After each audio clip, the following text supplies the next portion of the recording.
देखिए अदिति जी, मुझे तो इनकी मूर्खता पे हंसी आ रही है और ये बात चुनाव की है ही नहीं, ये बात देश की है। मैं आपसे पूछना चाहता हूँ, वापस से बहुत बेसिक एलिमेंट्री सवाल पूछूंगा। वो क्या बीजेपी की समिट थी? क्या वो भारतीय जनता पार्टी का राजनीतिक मंच था? क्या वो भारतीय जनता पार्टी का नेता क्या बीजेपी जिंदाबाद के नारे लगा रहा था? वो मंच क्या था? दुनिया की सबसे बड़ी एआई समिट जिसमें 3 लाख युवा वहां पे मौजूद थे, वो भारत ने किया। ये हर भारतवासी के लिए गर्व की बात है। $200 बिलियन का इन्वेस्टमेंट कमिटमेंट हुआ है। 20 से ज्यादा हमारे डीप टेक स्टार्टअप्स को सपोर्ट की बात हुई है। सर्वन एआई ने अपना खुद इंडिजिनस एलएलएम मॉडल को बिल्ड किया है। इन सबसे दिक्कत सिर्फ चाइना को हो सकती है, जो भारत के अंदर चीनी एजेंट है। और ये पहली बात नहीं है। ऑपरेशन सिंदूर में पूरा देश खुश था। कांग्रेस पार्टी ने बोला हिंदुस्तान के कितने जेट्स गिरे। सर्जिकल स्ट्राइक में पूरा देश खुश था। कांग्रेस पार्टी ने बोला कि प्रूफ क्या है। बालाकोट एयर स्ट्राइक में पूरा देश खुश था। कांग्रेस पार्टी बोल रही थी कि भैया कहां गए, सिर्फ पेड़ों को मारा। तो ये हमेशा आतंकवादियों का समर्थन या देश विरोधियों का समर्थन करते। 10 सेकंड, ये कांग्रेस के प्रवक्ता को फैक्ट चेक करना चाहूंगा। इन्होंने बोला हिंदुस्तान के स्टार्टअप्स का है। जो लोगों के आंखों में ना सिर्फ देश विरोधियों का चश्मा, वो कुछ दिखता नहीं है। ये रहे प्रधानमंत्री नरेंद्र मोदी जी, देश के इंडिजिनस स्टार्टअप्स के साथ में जो एआई के अंदर इन्वेस्ट किए, उनके साथ उन्होंने क्लोज डोर मीटिंग करी। सैम ऑल्टमेंट की बात कर रहे हैं। सैम ऑल्टमेंट कहते हैं दुनिया का सबसे बड़ा ग्रोथ इंजन एआई का भारत है। कहाँ थे प्रोटोटाइप मेरे देश के? सब झूठे हो, सब झूठ। और अरे मेरे दोस्त, सब झूठ बोलते हो। तुम्हारे सब झूठ, फेक न्यूज फैला रही है। फेक न्यूज कांग्रेस, ये फेक फैला रहा है, ये फेक न्यूज फैला रहा है। अरे मेरे भाई, फेक न्यूज फैलाओ। चीन के एजेंट तुम लोग हो। तुमको दिक्कत ये बात थी कि चीन से बड़ा एआई समिट हिंदुस्तान ने कैसे कर लिया। एलएलएम का काम क्या होता है? कुशाग्र जी आपके पास आऊंगी, मैं समीर चौगानकर जी के पास जा रही हूं। मेरे भाई, यहाँ पे क्या है, इतना कम पानी है, कुशाग्र इससे मैं यहाँ जी डूबने लायक हूँ। बहुत बड़ी बड़ी बातें कर रहे हो। एलएलएम ट्रेन कैसे होता है? क्या मैं पूछ लूं सवाल? अरे जी सुनो, अरे मैं तुम अपने जाके राहुल गांधी से पहले पूछो जीपीयू का फुल फॉर्म क्या होता है। मैं बताता हूँ तुमको, ग्राफिक प्रोसेसिंग यूनिट। अब जाना राहुल गांधी को सिखा के आना। मैं चाहूंगी पीसीआर एक बार सुना दे, जिससे कुशाग्र जी को शांति मिल जाए। कुशाग्र जी को शांति मिल जाए। प्रदीप भंडारी तभी कांग्रेस का वर्कर है। अरे 10 years ago, a street vendor in Mumbai could not open a bank account. No address, no papers, no access.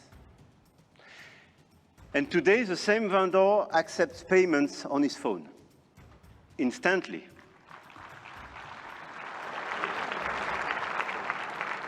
Instantly, for free, from anyone in the country. That is not just a tech story. That is a civilization story.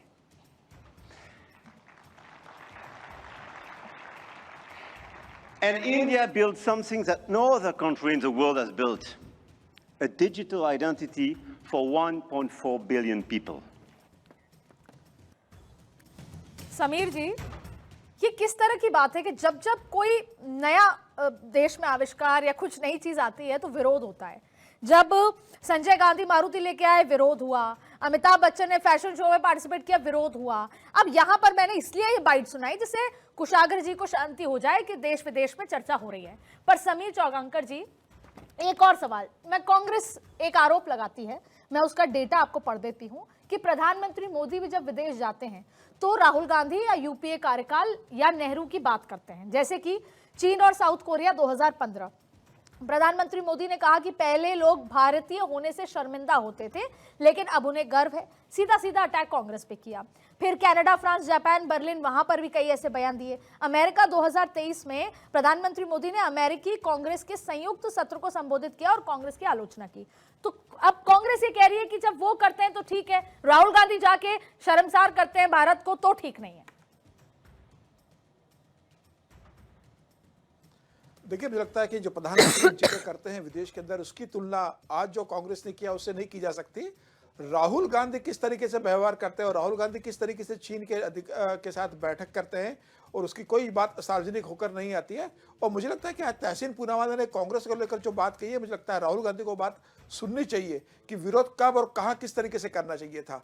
आज कांग्रेस ने जो ये किया है, कांग्रेस इस बात के लिए क्या 10 दिन रुक नहीं सकती थी? 9 तारीख का पार्लियामेंट का सेशन शुरू हो रहा है।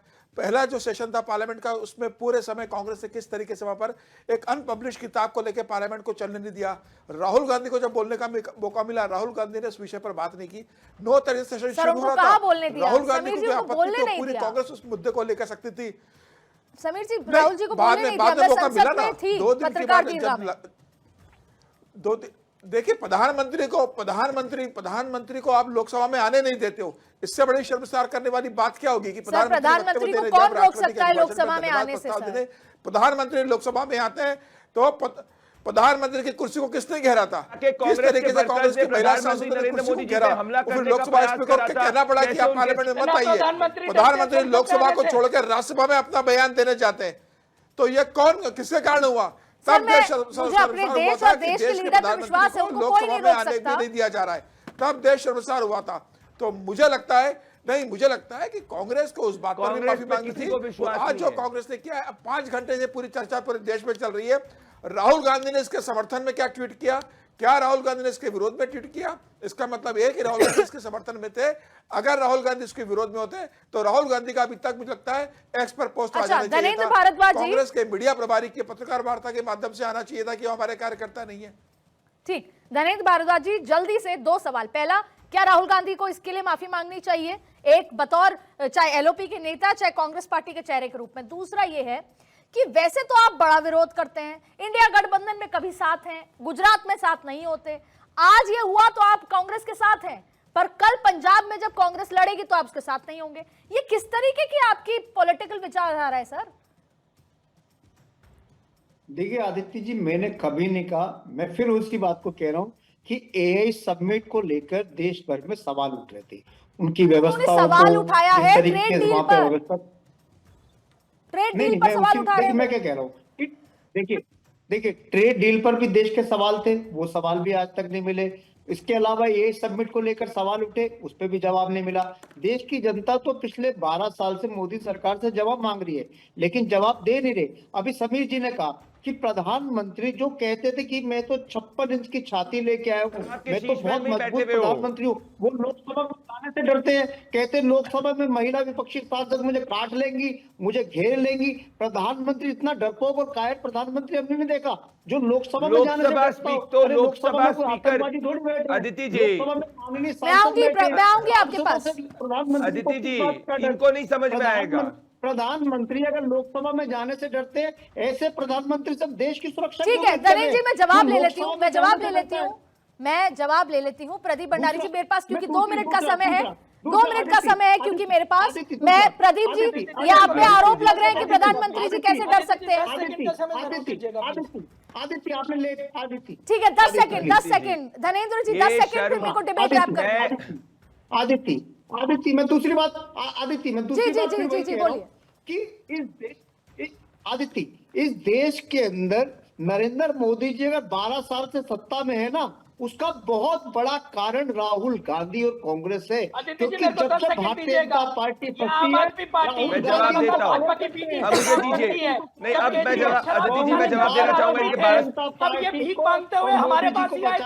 अदिति जी ठीक है, प्रदीप जी 40 सेकंड में इसका जवाब दीजिए, 40 सेकंड में। प्रदीप जी, कुशाग्र जी मैं आऊंगी आपके पास, कुशाग्र जी मैं आऊंगी, डिबेट खत्म करने से पहले आऊंगी। प्रदीप जी, अदिति जी, धनेंद्र जी हो गया, देखिए इनका मानसिक, गणेंद्र भाई जब दिल्ली के अंदर दिल्ली की जनता ने केजरीवाल जी को हरा दिया, केजरीवाल के शीश महल के खिलाफ वोट दिया, उसके बाद ये बौखला चुके हैं। इनको समझ नहीं आ रहा है कि सत्ता के बाहर है, अब पंजाब के शीश महल से भी जाने वाले हैं। ठीक है प्रदीप जी, एक बात जवाब दे दीजिए, एक बात का जवाब पर रखा, यही इनकी सोच थी पंजाब के अंदर। जी एक बात बता दीजिए, इतना बड़ा कार्यक्रम है, आपके पास इंटेलिजेंस है, आपको ये पता ही नहीं चला कि ये सब होने वाला है?